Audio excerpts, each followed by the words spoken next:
ونبدأ نجرب ونسمع الصوت مع بعض ونشوف تأثيره على الصوت. يعني أنا هعمل باي باس كده وهنبدأ نشغل الصوت. ومن الجبال جدد بيض وحمر مختلف ألوانها وغرابيب سود.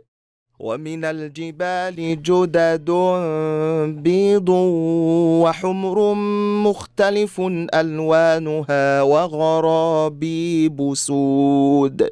ومن الجبال جدد بيض. طبعا لما شغلنا شفنا اختلاف الصوت بقى اكتر ضخامة واكتر عرض، تحس ان الصوت مليان. نبدأ كده نعدل في البروكسيميتي والتيوب ساتوريشن ونشوف اختلاف الصوت معانا. ومن الجبال جدد بيض وحمر مختلف ألوان